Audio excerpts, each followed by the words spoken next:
Donc, si personne n'y voit d'inconvénient, je partage l'écran et on y va.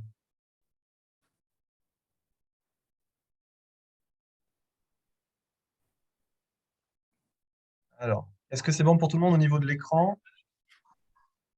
Oui, monsieur Théel, c'est bon. C'est parti? Allez. Alors, donc aujourd'hui, on va parler de logistique internationale, principalement donc des incoterms internationaux. On va voir un petit peu tout, hein, les notions de base, la définition, les différentes classifications, la répartition, etc. Donc, c'est une présentation assez ambitieuse en termes de contenu et on va essayer d'être efficace. Bon, ça, c'est la présentation de base que vous avez reçue pour l'invitation de ce webinaire, euh, réalisé donc par Base Consulting, que je co-anime. Et donc, ma société, pour information, porte la marque de The Core Consulting. Alors, on va parler de logistique internationale. Donc, un environnement en pleine évolution, logistique, transport, environnement, digitalisation, réglementation, ça évolue constamment.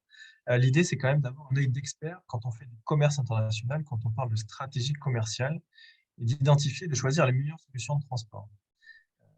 Et pour tout ça, les incoterms sont là pour clarifier les notions de responsabilité, des risques et des frais. Voilà, c'est vraiment ce qu'encadrent les incoterms, ce sont les risques et les frais entre un acheteur et un vendeur. Je vais assez vite et on reviendra après sur les slides si vous avez besoin. L'idée des incoterms, c'est d'être une langue commune en fait, entre éventuellement deux nationalités différentes, des langues différentes, des us et coutumes et des usages commerciaux différents pour pouvoir donc faciliter les échanges commerciaux.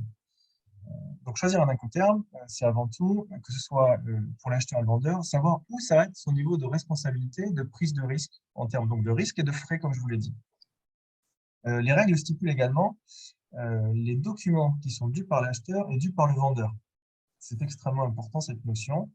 Aujourd'hui, on va vraiment se baser sur l'incoterm au niveau logistique. On ne va pas rentrer dans le détail de toute la documentation, ce serait bien trop vaste et trop spécifique à chaque pays, ni en ce qui concerne la fiscalité, la TVA, ni en termes de douane. Ce serait beaucoup trop ambitieux pour aujourd'hui.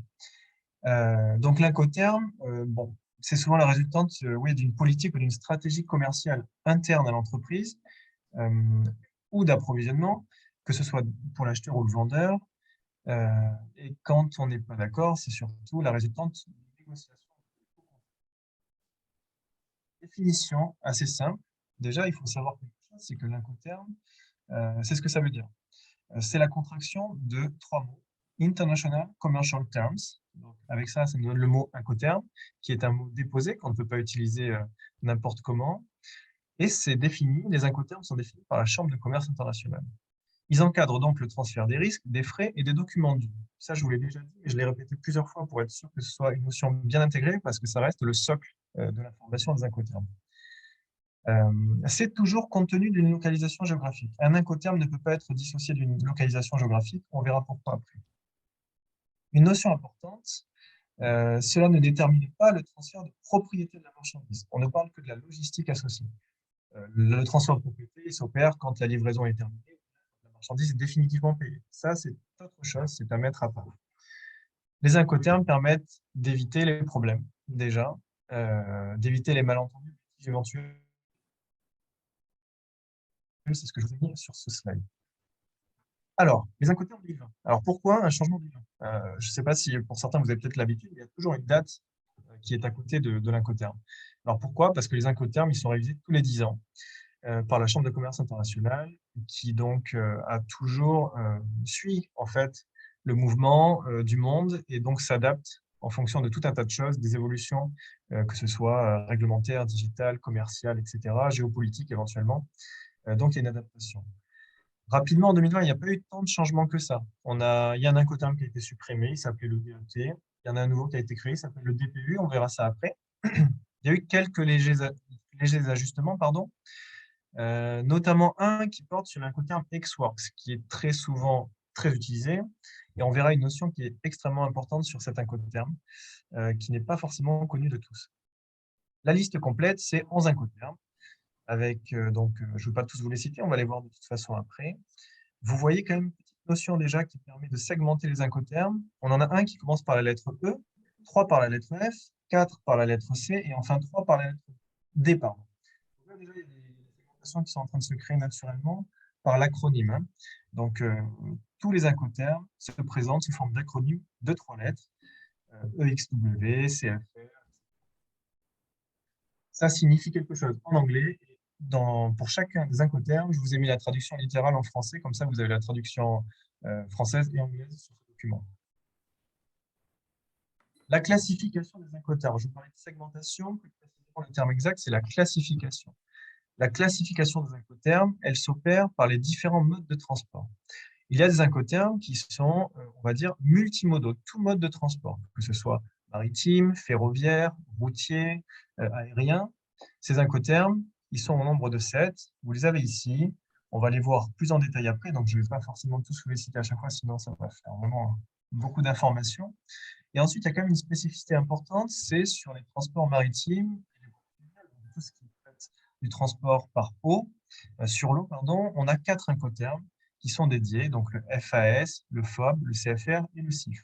Ça, c'est peut-être assez important de le retenir, surtout dans la mesure où le transport maritime est un des transports les plus courants au monde. Donc, la classification, je l'ai dit, est faite sur le transport. Il est donc indispensable d'utiliser le bon incoterm avec le bon mode de transport. On ne peut pas utiliser le terme.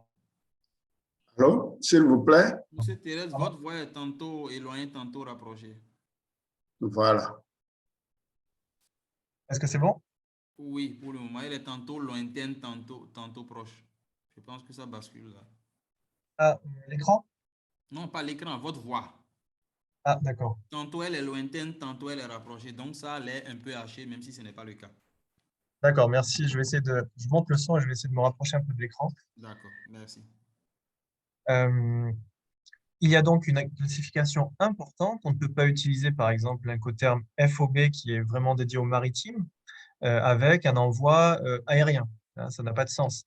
Et pour reprendre le FOB, qui est par exemple un transport dédié au transport maritime, il faut toujours nommer le lieu de port exact.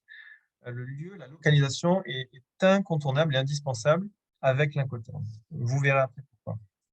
Ensuite, une distinction qui s'opère entre les incoterms qui sont plutôt des ventes au départ, puis des ventes à l'arrivée. Tout ça, on va le voir aussi plus en détail. Mais vous voyez qu'ici, vous avez donc une bonne partie des incoterms qui sont, on va dire, des ventes dites au départ, plutôt, on va dire, favorables aux vendeurs. Et enfin, des incoterms qui commencent par la lettre D, plutôt favorables à l'acheteur, qui sont des ventes à l'arrivée. Favorables, je vous expliquerai pourquoi après, au détail. Ceci, je vous l'ai mis car c'est issu de la brochure officielle de la Chambre de commerce et de l'industrie. Sur le site de l'ICC, vous pouvez trouver toutes ces informations-là. Ce sont les obligations réciproques du vendeur et de l'acheteur en fonction de l'incoterm choisi. Je vous ai mis volontairement ce tableau qui n'est pas lisible comme ça peut-être à l'écran, mais c'est volontaire. C'est pour vous dire qu'en gros, quand on parle d'incoterm, on les voit souvent classifiés de cette façon. C'est-à-dire qu'on a ici des petits icônes qui traitent en fait de toute la chaîne logistique. On a ensuite les 11 incoterms dans l'ordre qui se succèdent en abscisse et en ordonnée les différentes obligations du vendeur et de l'acheteur. Ici,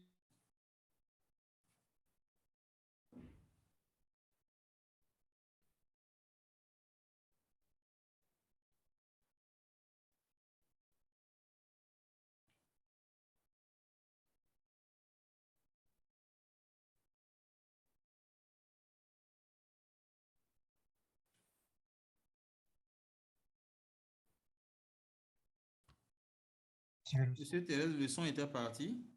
Voilà, c'est vous revenu. m'entendez? C'est bon, on vous entend maintenant. D'accord, parfait.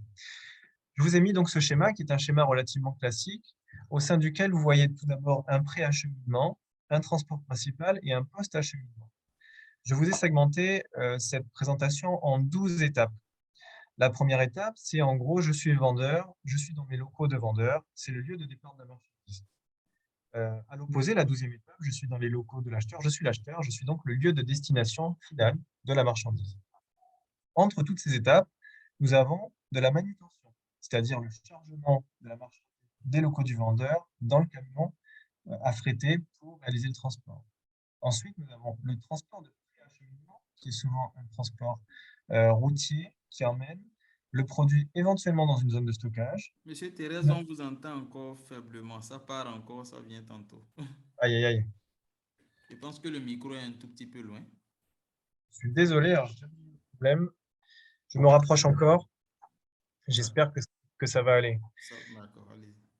Merci. Donc, nous avons la douane export. Ensuite, nous avons la manutention portuaire et aéroportuaire quand il s'agit d'un transport aérien ou maritime. Et la même chose ensuite à l'arrivée pour le post-acheminement. Je ne vais pas rentrer plus dans le détail parce qu'on va rentrer là très concrètement dans le détail de chaque incoterm. Voyons l'Exworks. L'Exworks est un des incoterms les plus choisis au monde, très facilitateur, très facilitant pour les vendeurs. Les vendeurs n'ont une seule obligation, c'est de mettre la marchandise à disposition de l'acheteur et conditionnée. C'est la seule obligation du vendeur. C'est une notion et une nuance extrêmement importante. Quand on vend en Exworks, et je le dis à tous ceux qui sont ici et qui vendent déjà en Exworks, vous n'avez pas la responsabilité de charger la marchandise de vos locaux, de vos entrepôts de départ, de votre quai de chargement, dans le camion qui vient chercher la marchandise. Cette responsabilité de chargement est pour l'acheteur. C'est souvent quelque chose, je passe un tout petit peu de temps là-dessus parce que c'est une grosse contrainte réglementaire. Bien souvent, comme le vendeur il est dans ses locaux, il a l'habitude de manipuler ses marchandises, il aide le camion, le transporteur a donc à charger le camion. Ce chargement est un risque pour le vendeur, car s'il y a un problème à ce moment-là, le litige sera défavorable au vendeur dans le sens où la responsabilité incombe à l'acheteur. Il est donc important pour le vendeur de laisser les produits à disposition et de ne pas aider le chargement. Bien entendu, dans la réalité, ça ne se passe pas tout à fait comme ça. Nous, en tant que vendeurs, on a envie d'aider aussi à ce que ça se passe bien. Et comme on a l'habitude de manutentionner, de manipuler nos propres produits, on sait comment les mettre dans le transport. Donc, il existe une subtilité. Il s'agit de rajouter loaded, donc Exworks, loaded, donc chargé, c'est-à-dire que le vendeur prendra à sa charge le chargement dans le transport. C'est une notion extrêmement importante. Voilà, donc pour le vendeur, ce que je vous ai marqué, c'est qu'il y a un frein majeur, c'est vraiment commercial. C'est-à-dire qu'en gros, quand vous vendez une marchandise, vous dites à l'acheteur, tu te débrouilles, tu fais absolument tout seul. Commercialement, ce n'est pas forcément idéal ou ce n'est pas très commercial, pas très vendeur. Donc, les acheteurs ne raffolent pas forcément de cet incoterm. Ensuite, nous allons voir les incoterms qui commencent par la lettre F. FCA, Freight Carrier. Celui-ci est assez particulier parce qu'il a 3 lieux de transfert de risque et de responsabilité possibles. En gros, la grosse nuance par rapport à l'Exworks, c'est que le vendeur charge la marchandise dans le transport. Et ensuite, il peut être décidé que le transfert de frais et de risques se passe soit au moment du chargement, soit au moment de l'entreposage éventuellement dans un entrepôt convenu, soit au moment de la mise à disposition sur le quai pour le transport portuaire ou aéroportuaire. On disait tout à l'heure qu'il faut absolument que la localisation géographique soit précisée avec l'incoterm. Ici, on est dans un cas concret où le FCA peut être la ville du lieu de chargement de mon entreprise en tant que vendeur, ou bien d'un entrepôt intermédiaire, ou bien du port, de la ville du port de chargement. Toujours mettre la ville avec l'incoterm. Donc voilà, je vous l'ai mis en bas, indispensable de préciser le lieu géographique précis. Ce qui est important à savoir, c'est que le vendeur met à disposition la marchandise et c'est l'acheteur qui choisit le mode de transport principal. Pour le FAS, on est sur quelque chose de relativement similaire, mais d'extrêmement compliqué à réaliser. C'est souvent fait uniquement pour des gros produits très spécifiques avec une manutention très spécifique, parce qu'en fait, il stipule une coordination, une synchronisation très forte entre l'acheteur et le vendeur, dans le sens où l'obligation du vendeur est de mettre les produits sur le quai de chargement du navire. On parle d'un transport exclusivement maritime. Ceci est extrêmement important parce que l'acheteur va être en charge du transport principal. Donc, il faut qu'il y ait une coordination, une synchronisation parfaite entre l'acheteur et le vendeur qui met donc à disposition le produit sur le quai de chargement et le vendeur qui choisit le navire. Il ne faudrait pas qu'il y ait quelques semaines de décalage, etc. Ça créerait des problématiques, des litiges éventuels et des frais supplémentaires. Très, très compliqué à maîtriser, ce FAS. Le FOB, qui est un des incoterms les plus utilisés au monde, il représente la plus grande part des volumes transportés au monde. C'est un incoterm un peu intermédiaire qui plaît souvent à l'acheteur et au vendeur. Le vendeur est dans son pays d'origine, il met à disposition le produit dans le navire. Donc, free on board, le port d'expédition est convenu. Donc là, l'acheteur récupère le produit au moment du navire et le transfert des frais et des risques se passe à ce moment-là. Pourquoi il est très utilisé? Parce que donc, le vendeur maîtrise tout l'aspect pré-acheminement de son pays. Le vendeur prend en charge le fret principal et donc le post-acheminement dans son pays. Chacun fait, on va dire, ce qu'il a à faire dans ses connaissances culturelles locales. C'est un transport exclusivement maritime. Le CFR, donc là, on a la catégorie des C, Cost and Freight. Celui-ci, c'est le port de destination convenu. Donc, l'obligation du vendeur, c'est de charger la marchandise sur le navire, comparativement au FOB, qui doit déposer la marchandise juste avant. Donc, le vendeur, cette fois-ci, choisit le navire. Hein, on est dans une démarche inverse. Ce n'est plus l'acheteur qui choisit le navire. Donc, la nuance se situe uniquement ici. Alors, le dédouanement exportation est à la charge du vendeur. Ça, c'est une notion extrêmement importante également. Et les transferts de risques et de frais ne se font qu'à bord du navire. Donc, le CFR, c'est extrêmement utilisé. La petite notion, c'est qu'il n'y a pas l'assurance comprise. C'est un peu particulier. Les chiffres, le CFR représente une grande part des volumes transportés. Mais on va voir que son comparse, le CIF, qui est quasiment la même chose, intègre cette notion d'assurance. Coût, assurance et fret. Le I signifie insurance en anglais. C'est une notion importante. C'est la différence qu'il y a entre le CFR et le CIF. C'est que l'assurance est à la charge du vendeur. Voilà. Le FOB, le CFR et le CIF, je pense que statistiquement, ce sont les plus grands volumes transportés au monde.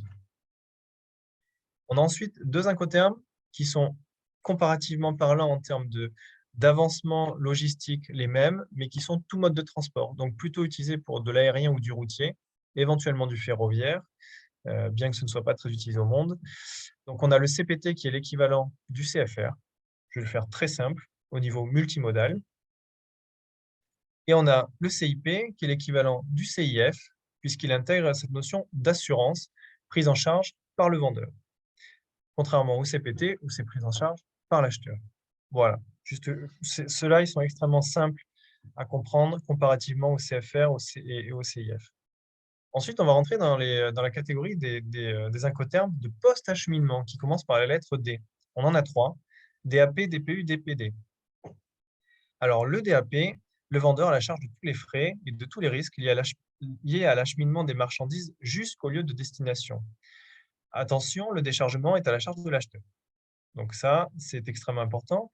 Et vous voyez qu'il y a deux endroits possibles pour le transfert géographique. C'est soit le lieu de destination finale, c'est-à-dire le dépôt de l'acheteur, soit un lieu de destination intermédiaire convenu, auquel cas il est très important, encore une fois, de mettre la localisation. Le DPU, petite nuance supplémentaire, depuis la nouvelle règle des incoterms 2020, par rapport à celui qu'on vient de voir juste avant, le déchargement est à la charge du vendeur. Donc, le vendeur amène la marchandise jusqu'au lieu de destination choisi, soit un entrepôt intermédiaire, soit le lieu de destination finale, et à la charge du déchargement. Il doit le faire lui-même, et donc ce n'est pas l'acheteur qui doit faire ça.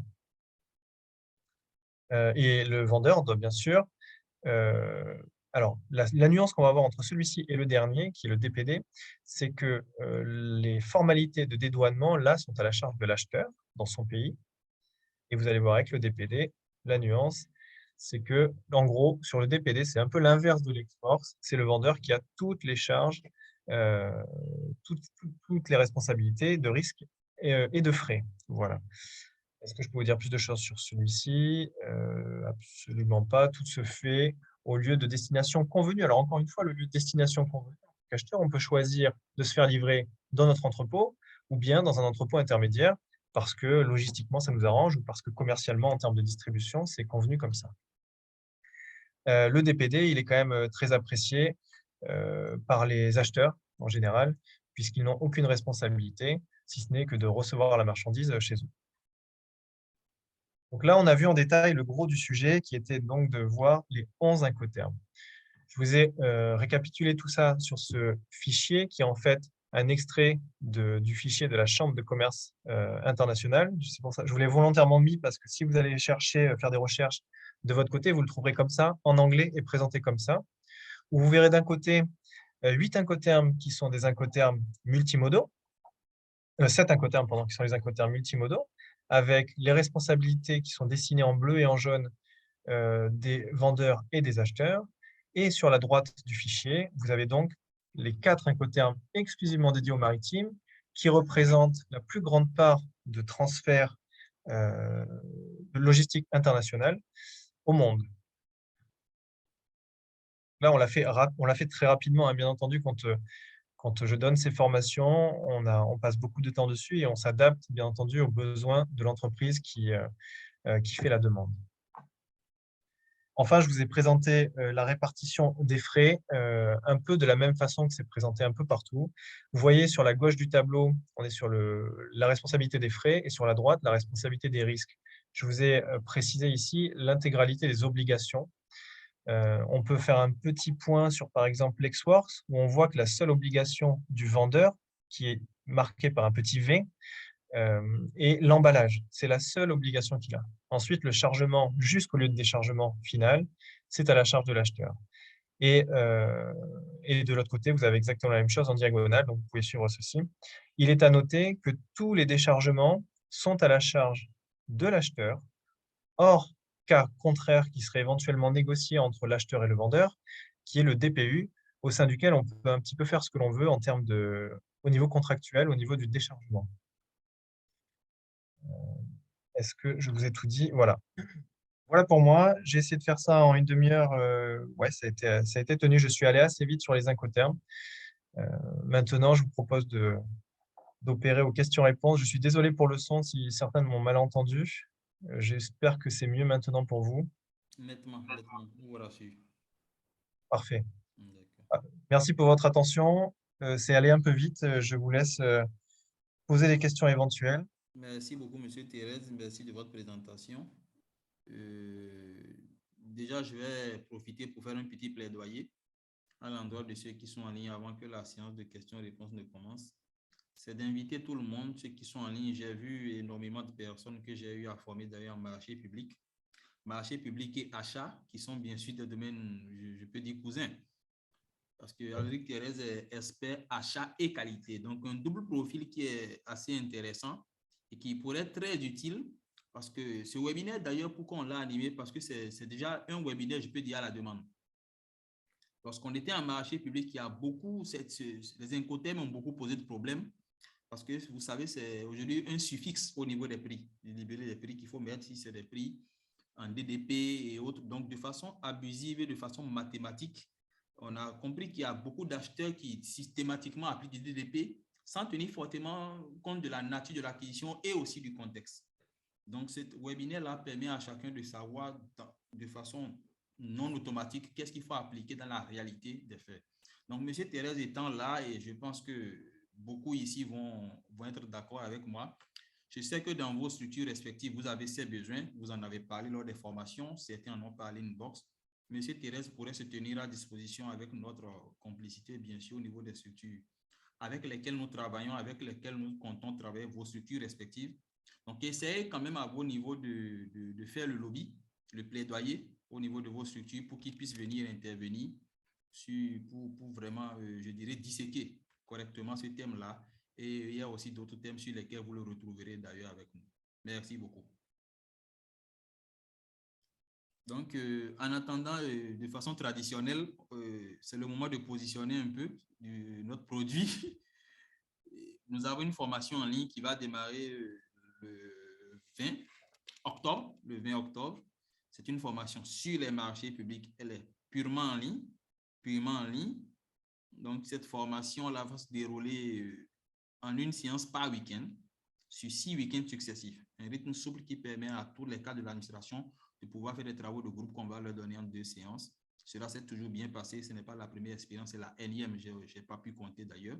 C'est toujours très bien passé. Il y a beaucoup d'alumni que je vois d'ailleurs en ligne et qui sont avec nous. Donc, cette formation-là, vous pouvez aller voir sur le site web de Base Consulting, vous pouvez vous inscrire. Et le paiement est adapté au contexte actuel. Les États font des efforts, les entreprises aussi doivent faire des efforts. Et on a permis à certaines personnes de payer en 6 mois, en 6 tranches, en 12 tranches, le temps de leur permettre vraiment de faire face au service de la dette, comme on peut le dire. Donc, n'hésitez pas à vous inscrire pour cette prochaine vague qui arrive, qui est d'ailleurs la dernière de 2020. La dernière de 2020, je tiens à le rappeler. Donc, rendez-vous sur le site web, vous aurez toutes les informations nécessaires et ne manquez pas de nous écrire pour des détails. Merci. Maintenant, la séance de questions-réponses, on va commencer par M. Komi Sena Adzeoda. J'espère que j'ai bien prononcé. Vous avez la parole, vous pouvez vous prononcer. Présentez-vous si j'ai mal prononcé votre nom et mes excuses d'avance et votre pays d'origine. D'accord. Bonjour, bonjour, chers formateurs. Bonjour, Base Consulting. Bonjour. Je suis Komisena Adjeoda. Oui, je pense que vous avez fait un grand effort. Ça a été bien prononcé. J'espère que vous m'attendez très bien. Parfaitement en ce qui me concerne. D'accord. Alors, moi, je suis expert fiscal agréé. Je suis également agréé en tant qu'expert en gestion d'entreprise près les cours et tribunaux. Je suis à Lomé au Togo. Et c'est avec grand plaisir et avec attention que j'ai suivi la formation parce que c'est des questions aussi que nous traitons souvent. Bon, nous sommes dans le contentieux ou bien juste pour assister les clients, c'est ça le problème, c'est souvent le problème. Bon, les clients ne comprennent pas assez, vous leur dites, vous leur faites des conseils par rapport aux différents, c'est-à-dire par rapport aux risques, vous leur conseillez tel, bon, eux, dans leur habitude, bon, voilà, ils s'y mettent toujours à ça et les problèmes ne finissent toujours pas. Bon, moi, je voulais pas m'opposer à la parole, je voulais juste poser une question. Vous prenez par exemple, c'est-à-dire c'est l'écothème CIF, ok? Et donc là, le vendeur a fait l'assurance, tout, et puis bon voilà, et tout a été convenu. Ils ont envoyé les marchandises ont été expédiées, arrivées au port de destination, et que l'acheteur, bon, soit disant que les prix, hein, les prix en ce moment ont chuté, les prix de la marchandise dans leur pays ont chuté en ce moment-là et qu'ils commencent, alors que c'est pas un crédit documentaire que le client, lui, appuie donc à affréter les marchandises, tout cela, et qu'il veut négocier avec la banque. Bon, dans cette problématique, finalement, le produit n'a pas été, ou la marchandise n'a pas été, le client n'a pas, ou l'acheteur n'a pas pris livraison, hein, des marchandises. Et les marchandises, finalement, sont restées dans les conteneurs du transporteur jusqu'à ce que, bon, voilà, on a sommé le transporteur de les appeler, puisque dès lors que la marchandise arrive au point de destination, le risque, et tout est transféré donc à l'acheteur. Et l'acheteur n'a pas pris livraison des marchandises, hein, les marchandises sont pourries, tout cela. Là, quelle est la démarche réelle, hein, du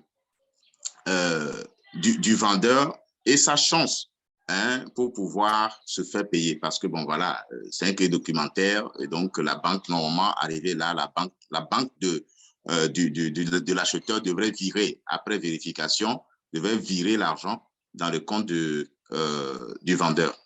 Merci. Donc, je ne sais pas si j'ai été assez compréhensif. Monsieur Thérèse, c'est clair pour vous, il faut des éléments supplémentaires de sa part. D'accord. Donc là, je pense qu'on va passer à la question suivante. On va regrouper les questions avant de répondre. Autrement, ça peut... Okay. Merci beaucoup, monsieur Komi. Monsieur Onkonou? Allô? Oui, monsieur Umpono. Oui, bonjour, monsieur Bassavi, comment allez-vous? Bien, monsieur Umpono. Désolé, j'ai fait un petit palu la dernière fois, j'ai fait un faux rendez-vous. Donc, je vais rattraper lorsque vous serez de passage encore au Bénin. Merci. Bonjour, monsieur le formateur. Moi, ma question a été déjà prise en compte par le premier, donc je ne poserai plus une autre question. C'est ça que moi-même je voulais poser comme question. Je me présente, je suis Antoine Rupono, je suis béninois, je suis spécialiste en passation des marchés et je suis à l'agence de développement de CMS City actuellement. Ma dernière préoccupation, c'est de voir si la formation, l'échange qu'on a eu qui a été enregistré peut être, est-ce qu'on pourra avoir ça, est-ce qu'on peut nous envoyer ça après? La vidéo, c'est ça? Oui, la vidéo. Bon, par principe, vous savez, depuis l'année dernière, pour les webinaires, on n'envoie plus les vidéos, on ne les publie plus. Parce que ça, désolé, ça crée un peu de paresse. Certains se disent, bon, c'est pas la peine de suivre, après je verrai la vidéo. C'est vrai que ça leur ampute le côté interactif de la chose, mais bon, ils se contentent de ça et ce n'est pas forcément ce que nous recherchons. C'est ce que vous êtes en train de faire là que nous recherchons, que vous ayez le consultant en face, que vous lui posez vos préoccupations, qu'il puisse vous apporter des réponses. Donc, on ne met plus les vidéos en ligne des webinaires. Quand vous ratez, c'est que vous avez raté. Bon, mais nous qui avons suivi, est-ce qu'après on peut encore, est-ce qu'on peut nous envoyer spécialement la vidéo pour qu'on revoie encore? Mais là, vous êtes encore moins excusable, puisque vous avez suivi. C'est vous qui le dites. D'accord. On pourrait en discuter plus tard, monsieur Mkono, sans problème. On reste. Merci. Merci. Merci beaucoup. Et je rappelle, monsieur Mkono a parlé de CMS City et ça me rappelle rapidement quelque chose. Je tiens à rappeler que CMS City est un peu dans tout ce qui est développement des startups et autres, si je n'abuse pas, et qui a connu d'ailleurs la visite très récente d'Emmanuel Macron lorsqu'il était en tournée au Bénin, le président français. Monsieur Sarret. Merci beaucoup. Bonjour. Est-ce que je suis bien reçu? Bien reçu, monsieur Sarret. Merci à vous et à tous les participants. Merci. J'avais une préoccupation par rapport aux incoterms. Je constate là que on est en train de parler des incoterms 2020. Actuellement, nous sommes en 2022. Je voulais savoir quelle est l'évolution des incoterms. Est-ce qu'on va se préparer d'ici peu à avoir de nouveaux incoterms ou bien qu'est-ce qui motive les changements au niveau de chaque incoterm? Un peu comme l'historique de ces incoterms, quoi. D'accord. Est-ce que je suis bien reçu? Oui, je pense que monsieur Thérèse vous a bien compris. D'accord. Merci, monsieur Sarret. Et là, désolé, j'ai iPhone de Roger, s'il peut se présenter.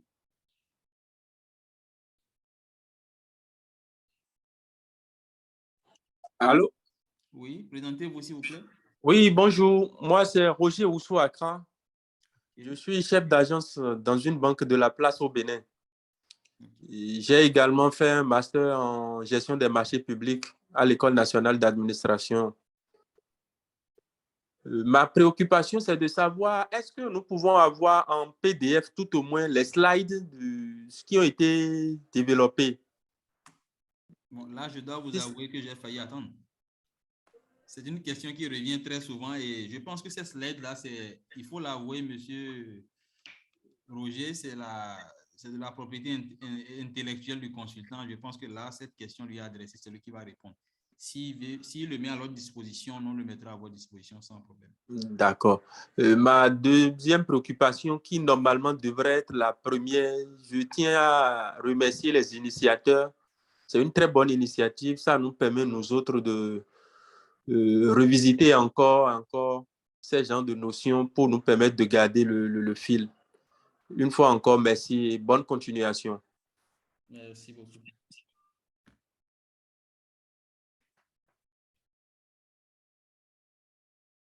Une autre question?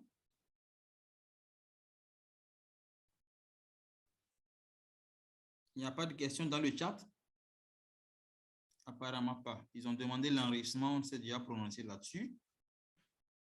Voilà, je pense que ce n'est que ça. S'il n'y a pas d'autres questions, on va permettre à M. Thérèse On va lui donner la parole pour qu'il réponde et qu'il puisse peut-être développer davantage s'il y a d'autres questions. Oh là là, je vois toutes les autres personnes, je pense qu'on va les prendre rapidement. Monsieur Kiendre Breogo, je suppose que ça, c'est le Burkina, je parie. Allez-y, monsieur. Et désolé si j'ai écorché un peu votre nom. Bonjour tout le monde, bonjour aux formateurs, bonjour aux organisateurs. Bonjour. Oui, par rapport au nom, vous l'avez bien prononcé. Voilà, vous ne l'avez pas écorché. Et comme, est-ce que vous m'entendez? On vous reçoit. Ok, et comme vous l'avez dit, je suis du Burkina. Je suis spécialiste en passation des marchés dans une structure publique. Alors, j'ai suivi avec beaucoup d'attention la communication donc, du formateur et j'avoue que vraiment, ça m'a permis d'apprendre beaucoup de choses. Maintenant, j'ai pu noter qu'à travers sa communication, il a relevé donc une évolution ou des suppressions dans les incothèmes.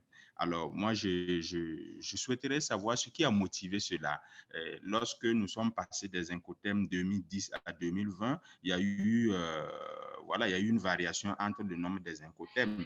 Voilà, qu'est-ce qui a expliqué cette variation? Y a-t-il eu des limites? Si c'est le cas, si on peut les avoir, pour comprendre un peu la généalogie, ce qui motive un peu, ou du moins la modification ou qu'est-ce que je veux dire la transformation donc de ces incothèmes-là. Voilà. Et la dernière question, quelqu'un est déjà revenu là-dessus, c'est de voir si on peut avoir tout au plus la partie, le PDF. Et comme vous l'avez dit, on va demander au formateur de nous accompagner parce qu'il y a d'autres pages qu'il a dit qu'on peut trouver ça sur Internet. Et ça aussi, ça permet aussi la compréhension aussi. Voilà, s'il peut nous accompagner avec ça. Merci à vous et bonne suite de formation. Merci. Merci, monsieur. Monsieur Ben Amel Assoba. Oui, allô, merci Bass Consulting, merci à monsieur Thérèse. Je m'appelle donc Ben Armel Assoba. J'espère qu'on m'entend. Oui, on vous reçoit. Oui, donc je suis spécialiste passation marché sur le programme de lutte contre le palu au ministère de la Santé au Bénin. Disons que je suis plus dans la passation des marchés des produits hors produits de santé et qu'il y a une plateforme dédiée à la commande et à la réception des produits de santé. Et donc, cette communication vient à point parce qu'on a eu, non, ils sont encore là, les agents du Fonds mondial, et on a eu une discussion à laquelle j'ai participé au cours de cette semaine relative à la livraison d'un certain nombre de produits de santé, plus précisément des moustiquaires, dans le cadre d'une campagne de distribution qui aura lieu l'année prochaine. Et donc, à la commande, il était demandé qu'on nous livre les moustiquaires en décembre. Mais là, le fonds et le livreur nous annoncent déjà une livraison pour la fin de ce mois, la fin de septembre. Ce qui n'arrange pas le programme parce que c'est des moustiquaires en très grande quantité. Et donc, il y aura lieu pour la partie nationale de les conserver, ce qui engendrerait des frais de conservation, etc. Et donc, ma question est de savoir, est-ce qu'en termes d'incothème, il ne s'agit que donc du transport et de la livraison des marchandises? Est-ce que, par exemple, les incothèmes ne traitent pas de la période, disons même de la date de livraison? Est-ce qu'il ne s'agit que du transport et de la livraison et du lieu de livraison? Je n'ai pas suivi la communication depuis le début, peut-être que vous en avez parlé. Si ce n'est pas le cas, voilà, par exemple, à ce problème précis qui est posé, quelles sont les dispositions ou les conseils que vous nous donnez, M. Thérèse, pour que nous puissions discuter avec le livreur pour savoir, pour avoir une meilleure, je dirais, solution. Je vous remercie. J'espère que ma question est bien comprise. Et je voudrais aussi revenir sur la demande de mettre à notre disposition les slides pour nous permettre de relier et de mieux comprendre la communication. Je vous remercie. Merci à vous, monsieur Assoba. Monsieur Biova qui n'a pas le son chez lui, je pense que c'est son terminal qui doit régler parce qu'il n'est pas le seul apparemment à avoir ce problème. Ça arrive souvent avec Zoom. Donc, il peut se déconnecter, se reconnecter, ça devrait marcher. Ça arrive quelquefois. Monsieur Lawson Adoko qui n'arrive pas à lever la main, donc il peut se prononcer. Monsieur Lawson Adoko, on va vous donner la parole. Allez-y, monsieur Lawson Adoko.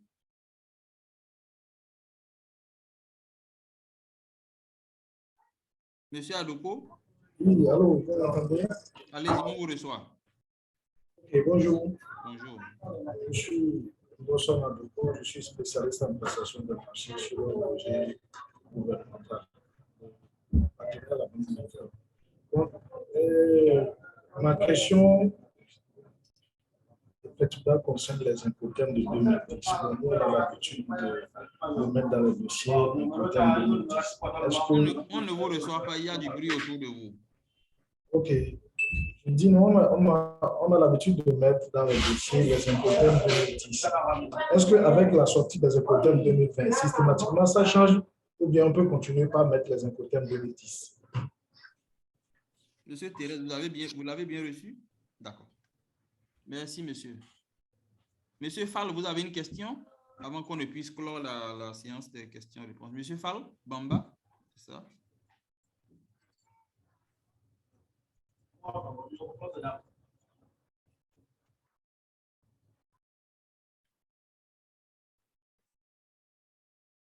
Apparemment, non. D'accord. Madame Kelila Marfo, Abena de la Côte d'Ivoire demande, à quel moment de l'achat ou de la procédure des marchés publics faut-il indiquer l'incoterm choisi? Est-il possible de le changer après? Je suppose, sauf erreur de ma part, après contractualisation. C'est ce que veut dire, je suppose. Donc, c'est ça la question. Et là, je pense qu'on va être hors délai, hein, parce que, vu l'intérêt, on peut se le permettre quand même. Monsieur Wade, qui a aussi une question. Oui. Allez-y, monsieur Wade. Bonjour, cher ami. Bonjour. Moi, on m'appelle Wade Yakubo Soumano. Je suis béninois, mais résident à Lomé. J'ai deux préoccupations. La première est celle-ci. On a commandé depuis notre service des équipements en Europe. On a utilisé l'incoterm DAP aéroport de Lomé. Il s'est fait que lorsque le fabricant a fini la fabrication de l'équipement et envoyé sur Lomé, il n'a saisi personne. Et à l'arrivée de l'équipement à Lomé, n'étant pas informé, nous, on n'est pas allé chercher. Il a envoyé l'équipement par DHL. DHL ne nous a pas saisi. 3, 4, 5 mois, 6 mois, bon, ça a duré longtemps et puis la douane est passée à la vente aux enchères de l'équipement. Le moment où on a demandé aux fournisseurs de nous donner la position, est-ce que la fabrication est terminée ou pas, il nous dit que l'équipement est envoyé depuis longtemps à Lomé et que si on n'a pas pris, c'est notre problème. Je lui ai dit, mais est-ce que tu nous as envoyé le code pour traquer, pour voir si à l'expédition, si vous avez envoyé, est-ce que vous nous avez saisi avec un code pour qu'on puisse suivre la position de l'équipement? Il dit, bon, que lui pensait que DHL allait nous saisir. Et malheureusement pour lui, il a mis une autre adresse que l'adresse de nous qui avions lancé la commande. Donc, mais on est arrivé parce qu'il voulait garder les relations. Il a accepté refabriquer l'équipement et nous envoyer à nouveau. Mais maintenant, on a trouvé des solutions, mais j'aimerais savoir si la solution à laquelle nous sommes arrivés, c'était effectivement à ça qu'on devait arriver nécessairement si on utilisait les textes. Ça, c'est la première préoccupation. Deuxième préoccupation, on a commandé un équipement aux États-Unis en ex-work. Lorsque le fabricant a fini la fabrication, il a déposé dans son magasin, il nous a saisis. Et il nous a dit, comme cela se doit, de venir récupérer la marchandise et transporter pour amener chez nous. On a accepté, on a choisi un transporteur à qui on a demandé de nous transporter l'équipement jusqu'à Lomé. Le transporteur est allé effectivement faire l'enlèvement. Et entre l'usine et l'aéroport, l'équipement est porté disparu. Et on a demandé aux transporteurs de nous dédommager, c'est-à-dire de nous rembourser l'équipement. Bon, il n'a pas refusé aussi. Il est en train d'accepter pour le remboursement de l'équipement. Maintenant, le couac, c'est que lui, il nous a dit s'il ne voulait pas garder les relations, qu'il n'était pas obligé de nous rembourser l'équipement. Est-ce que c'est normal? Parce qu'il a cité les couacs de Montréal et ainsi de suite que nous, on ne maîtrise pas. Je voulais savoir si effectivement, il n'était pas obligé de nous rembourser l'équipement. Merci beaucoup. Merci beaucoup, Monsieur Wadé, pour, je peux appeler ça ce cas d'entreprise. Sans l'avoir précisé, on sent que c'est vraiment une situation réelle qui va nous permettre probablement d'apprendre aussi beaucoup de choses. Merci de votre intervention. Monsieur Tamboué a demandé, chacun des incothèmes correspond-il à une mercuriale précise? Monsieur Tamboué, qui est de la République du Cameroun, il est au ministère des Marchés publics du Cameroun. Chacun des incothèmes correspond-il à une mercuriale précise? C'est sa question. Et Monsieur Biova dit que ce problème est déjà réglé. Monsieur Aoutou veut intervenir, il va être le dernier intervenant que nous allons prendre. Monsieur Aoutou, Kwaku Aoutou, un instant, on vous donne la parole.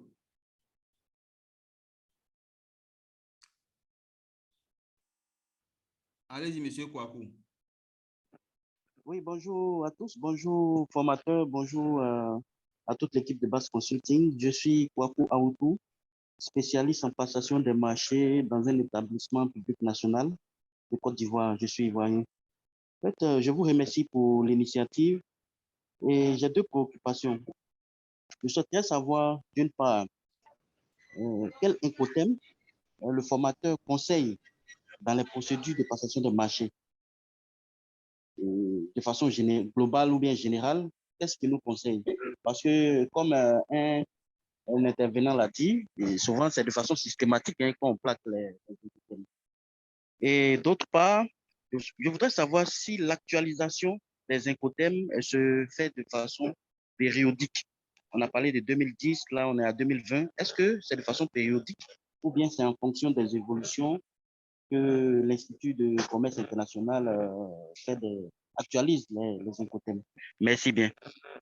Merci beaucoup, Monsieur Aoutou, en tant que dernier intervenant.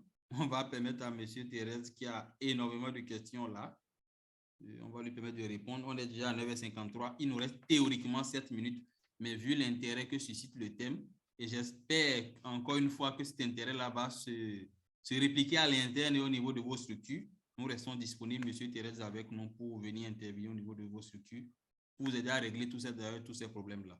C'est le but de ce webinaire, vous aider à régler ces problèmes. Monsieur Thérèse, vous avez la parole. Bon, merci à tous pour toutes ces questions et pour les remerciements sur notre présentation. Je suis content que ça ait pu servir, en tout cas. Alors, on va reprendre toutes les questions dans l'ordre. Il y a quand même une notion importante qui a une constante dans toutes vos questions, notamment sur les cas d'entreprise, c'est que l'incoterm est quelque chose de réglementaire, d'arrêté. Néanmoins, il y a tout ce qui est attrait à la communication et à l'aspect négociation commerciale. Avant d'en arriver à un litige purement juridique, dans 99,9% des cas, on règle les litiges de manière en bonne entente.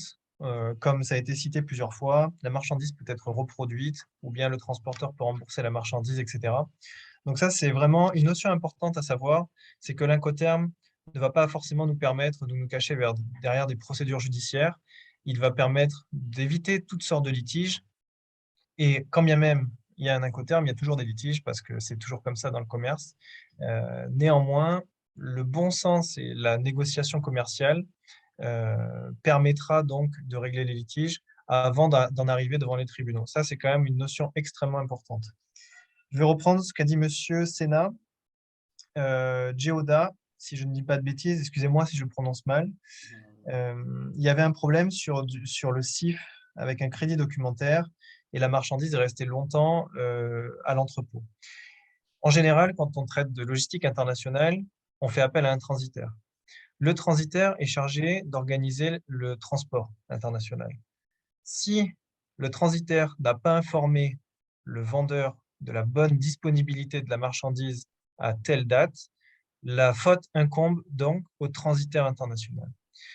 Si toutefois l'acheteur gérait directement son transport avec un transporteur en direct, l'information doit venir de l'acheteur. Donc l'acheteur, à destination, est à disposition du transitaire ou bien du vendeur qui doit transmettre l'information. Ce qui signifie que dans ce cas-là, moi je n'ai pas forcément tous les tenants aboutissants de ces échanges parce qu'il y a dû avoir beaucoup d'appels téléphoniques, de mails, etc. En l'occurrence, dans le cas précis, avec les informations que j'ai, l'acheteur africain n'a pas été tenu informé de la livraison. Donc la faute incombe au vendeur ou alors au transitaire international. Voilà pour ma première réponse. Je ne répondrai pas en ce qui concerne les présentations. Je pense que Akibou vous a expliqué vis-à-vis du travail qui est fait et qui est un travail de propriété intellectuelle. Moi, ce document, je l'ai fait avec mes connaissances, mon expertise, et donc je dispense les formations avec cet outil qui est un support, mais qui me correspond à moi. Ce qui fait que peut-être à la lecture d'une autre personne, ce pourrait être un peu compliqué. C'est pour ça que je vous ai précisé à plusieurs moments de la formation et j'ai fait des captations écran de ce que l'on peut trouver sur la Chambre de commerce et de l'industrie internationale, puisque vous pouvez aller sur le site de la CCI internationale et vous trouverez la plupart de ces informations de manière réglementaire. Ensuite, je vais répondre à la question de M. Sarré en ce qui concerne les dates de changement des Incoterms, les dates et les motivations surtout. Et d'ailleurs, cette question est revenue 3 fois. Donc, ça me permet de répondre également à la deuxième question de M. Kouakou et également, si je ne dis pas de bêtises, je ne sais plus. Oui, de M. Lawson, me semble-t-il. Les Incoterms sont révisés tous les 10 ans. Tous les 10 ans. Qu'est-ce qui motive cette révision? Donc, tous les 10 ans, ça veut dire que les précédents dataient de 2010, avant de 2000. Aujourd'hui, ils datent de 2020. Sauf cas exceptionnel, les Incoterms seront revus en 2030. C'est-à-dire que les Incoterms que je vous ai présentés aujourd'hui sont valables depuis le 1er janvier 2020 jusqu'au 31 décembre 2029. Ce qui motive les changements des Incoterms, c'est l'évolution. C'est-à-dire que si on se rend compte qu'un Incoterm suscite souvent des litiges parce qu'il n'est pas suffisamment clair, par exemple, à ce moment-là, les Incoterms vont être réfléchis au niveau de la Chambre de commerce internationale et éventuellement repensés. Voilà. C'est souvent relatif aux litiges ou aux évolutions du marché, aux évolutions des modes de transport. L'idée, c'est à chaque révision de faciliter un peu la vie du commerce international entre l'acheteur et le vendeur. Ensuite, on a la variation motivation. Ok. Je crois que c'était Monsieur Ben Armel. Livraison en décembre, arrivée fin septembre. Effectivement, je crois que c'était le sujet des moustiquaires. Est-ce que les Incoterms traitent de la date? Non. Je suis désolé de vous répondre ça, mais les Incoterms ne traitent pas de la date. Les Incoterms, en revanche, traitent de manière très précise de la localisation, c'est-à-dire du lieu où sera effectué le transfert de risques et de frais. La date, cela incombe au contrat commercial. C'est-à-dire qu'en l'occurrence, si vous avez négocié avec votre vendeur de vous livrer une marchandise au 1er décembre 2022, que celui-ci vous livre au 30 septembre 2022, il y a donc un délai de 2 mois et 1 jour en trop de frais de stockage de votre côté dans vos dépôts. Là, encore une fois, il s'agit de discuter, c'est du bon sens commercial, de revenir vers lui, de lui présenter le contrat commercial sur lequel la date était bien stipulée et de lui dire que tous les frais annexes qui sont hors du contrat commercial devraient revenir à la charge du vendeur. Après, c'est comme toute discussion commerciale, il faut voir les enjeux. Il ne faut pas se fâcher avec ses fournisseurs si c'est un fournisseur extraordinaire et qu'on travaille avec lui depuis 20 ans, qu'il s'est trompé une fois, c'est exceptionnel. Ou alors être totalement ferme et intransigeant en disant « moi j'ai des frais annexes, ça ne devrait pas être le cas parce que nous avons négocié des termes différents. Donc, vu que vous n'avez pas respecté le contrat, vous payez les frais annexes. Ou alors on va en litige commercial, là c'est du tribunal de commerce et les avocats feront leur travail. Mais c'est le contrat commercial hein, qui est important. Ensuite, question sur les incoterms 2010-2020, on a répondu. À quel moment peut-on changer? Alors, est-il possible de changer après? Madame, j'ai pas pu noter votre nom, je suis désolé, c'était je crois que c'était à l'écrit. Madame Kelila, je crois que voilà, madame. Alors, ce qui est important, c'est qu'encore une fois, dans le contrat commercial, va être stipulé, les choses vont être arrêtées à un certain moment.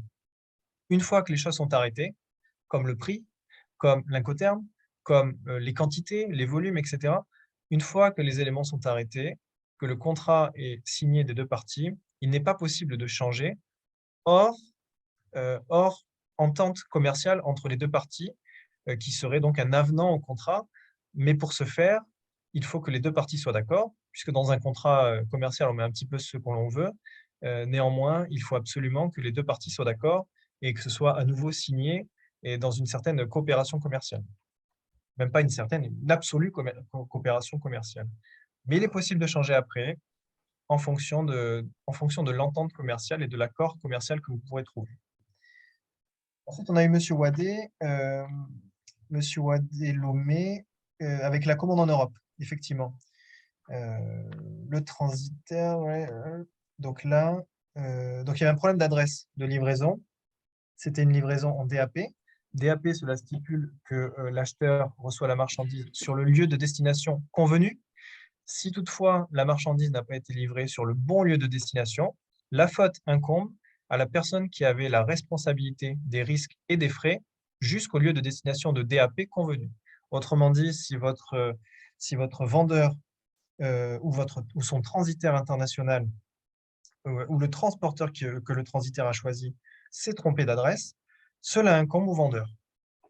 Voilà. Ensuite, charge au vendeur d'aller contre son transitaire ou contre son transporteur en lui stipulant qu'il s'est trompé. À ce moment-là, ils se débrouillent entre eux, mais en aucun cas, l'acheteur doit être responsable d'une erreur d'adresse. Encore une fois, je vous l'ai stipulé plusieurs fois aujourd'hui, la localisation ne peut pas être indépendante de l'incoterm et inversement.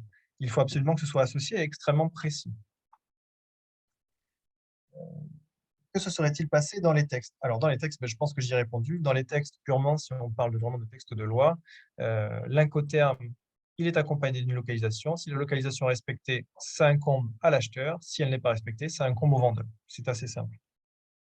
La problématique, qui est donc le cas d'entreprise de l'achat réalisé en ex-works aux États-Unis, effectivement, l'équipement a été perdu. Alors, l'équipement a été perdu. Le transporteur dit qu'il n'est pas obligé de rembourser l'acheteur. Techniquement, le transporteur a une responsabilité. Il y a différentes nuances. Ça, c'est quelque chose qu'on pourrait voir en entretien, en formation pendant un petit moment, parce que en fonction des personnes, des intermédiaires qui auront été sélectionnés pour réaliser le transport, si c'est un commissionnaire en transport en douane, si c'est un transitaire international, si c'est directement un transporteur, les obligations sont différentes. Certains ont des obligations de moyens, d'autres des obligations de résultats. En l'occurrence, je ne maîtrise pas suffisamment le sujet. Il est clair que la responsabilité du transporteur est toujours avérée. Attention à certains cas qui pourraient éventuellement lui permettre de se dédouaner. Mais moi, ce qui me fait vous dire que dans votre cas, vous spécifique, monsieur Lomé, monsieur Wadé-Lomé, si votre transporteur vous propose le remboursement, c'est qu'au fond de lui, il doit bien savoir qu'il est responsable. Sinon, il ne le ferait pas, hein. Ou alors, ce serait vraiment, encore une fois, de la coopération commerciale et tout simplement de la bonne entente commerciale. Monsieur Tamboué, après, me pose une question sur le côté avec les mercuriales, hein, c'est ça, hein. Chacun des incoterms correspond-il à une mercuriale précise? Non, c'est totalement indépendant. Les incoterms sont traités de manière totalement indépendante et donc peuvent s'adapter. On fait ce qu'on veut en termes d'adaptation ensuite, hein. C'est vraiment de l'entente commerciale entre un acheteur et un vendeur, mais on peut choisir absolument ce que l'on veut et ce n'est pas dépendant d'un certain secteur ou autre élément. Et enfin, sur une question de M. Kouakou, quel incoterm conseiller? Quel incoterm est-il conseillé de manière générale? Sur la deuxième question, sur l'actualisation, je voulais stipuler, c'est tous les 10 ans. Hein, donc, ce sera là, vous êtes tranquille à peu près pendant 8 ans, un peu plus de 8 ans. Alors, quel incoterm est conseillé de manière générale? Ça, c'est ce que je vous ai dit en préambule de la formation, enfin du webinaire, c'est qu'il y a plusieurs aspects. Si vous êtes dans une entreprise, vous êtes acheteur ou vendeur et vous maîtrisez l'approvisionnement, la chaîne logistique internationale parce que vous avez une structure de logistique internationale intégrée à votre entreprise qui est extrêmement compétente, il n'y a aucun problème pour vous de prendre à charge un maximum de responsabilité, de frais et de risques en ce qui concerne les incoterms. Aucun problème pour vendre en DDP, par exemple. Si vous êtes en maîtrise totale, ça va apporter de la confiance à votre acheteur, si vous êtes dans la position du vendeur, puisque votre acheteur va se dire « Super, mon fournisseur maîtrise d'une part ses produits et d'autre part le transport. En maîtrisant le transport, vous pouvez aussi massifier les négociations avec les différents transporteurs ou transitaires et auquel cas faire gagner de l'argent sur les transports à tous vos clients quand il s'agit de la vente, mais également quand il s'agit de l'achat. Moi, j'ai travaillé dans une entreprise qui aimait bien, dont la directrice approvisionnement aimait piloter l'achat de A à Z. Donc, elle préférait prendre un incoterm le plus en amont possible, hein, plutôt du ex-works ou du FOB, par exemple, parce qu'il y avait une maîtrise technique de ce métier-là de la part de la personne qui était en charge de cette activité. Néanmoins, si vous voulez être tranquille, le conseil que je peux vous donner, c'est quand vous vendez en ex-works, comme ça, vous mettez juste le produit à disposition dans votre entrepôt, vous n'avez pas à vous prendre la tête avec le transport. Il s'agit juste de bien coordonner la date d'enlèvement avec le client à destination. Et dans le cas contraire, si vous êtes acheteur et que vous n'avez pas envie de vous embêter, vous achetez les produits en DDP. La nuance, c'est que vous ne maîtriserez rien du transport ni du coût associé. Hein, que l'on achète en ex-works ou en DDP, dans tous les cas, les coûts associés au transport vont être à la charge de l'acheteur, puisque le vendeur ne va pas vous vendre juste le produit, il va vous vendre le produit plus le transport. Donc, à bien voir si votre vendeur, en l'occurrence, maîtrise suffisamment bien la logistique internationale pour vous faire bénéficier d'un bon coût de transport. Et la bonne réponse que je peux vous apporter, c'est peut-être, dans certains cas, d'étudier les différentes solutions, c'est-à-dire d'envoyer des demandes de prix à des transporteurs en tant qu'acheteur ou en tant que vendeur, et faire pareil avec votre client, votre acheteur à destination, et comparer les tarifs et voir ce qui vous paraît être la meilleure solution. Et puis, au fur et à mesure, avec l'expertise et l'historique, vous allez choisir les bons incoterms au fur et à mesure. Voilà, de mon côté, je pense que j'ai répondu à l'ensemble des demandes, me semble-t-il. Akibou, tu peux peut-être confirmer ou infirmer ce que je viens de dire. Merci, c'est exact. Il reste une seule, la mienne d'ailleurs, qui est hybride, en même temps une question, mais aussi un apport qui pourrait servir à d'autres ici. Au fait, j'ai l'impression, ça je pose là, c'est le volet question, j'ai l'impression que parfois dans les incoterms aussi, parce que vous avez été clair au début, et ça je suis entièrement d'accord avec vous, la solution juridique est la plus redoutée, ce n'est pas celle qu'on souhaite, c'est pas parce qu'elle n'arrange vraiment personne. Je n'ai jamais vu une personne, certes c'est prévu, mais personne ne veut aller à ça. Il y a d'abord des dispositifs vraiment d'alerte qu'on met suffisamment en amont pour que ça ne soit utilisé vraiment qu'en cas de force majeure. Donc, dans cette dynamique-là, ça veut dire qu'à un moment donné, on essaye toujours de se comprendre. Et dans cette compréhension, des difficultés peuvent naître même au niveau du code de langage. Parce que j'ai remarqué, sauf erreur de ma part, qu'en fonction des origines géographiques, il y a des codes qu'il faut maîtriser.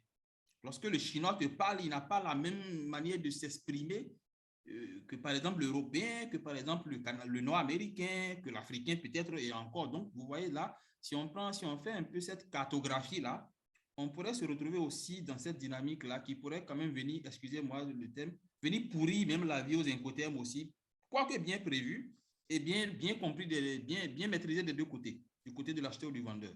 Donc, est-ce qu'il ne faudrait pas consolider cela aussi par un ensemble de codes? Je sais que c'est une formation spécifique que vous donnez.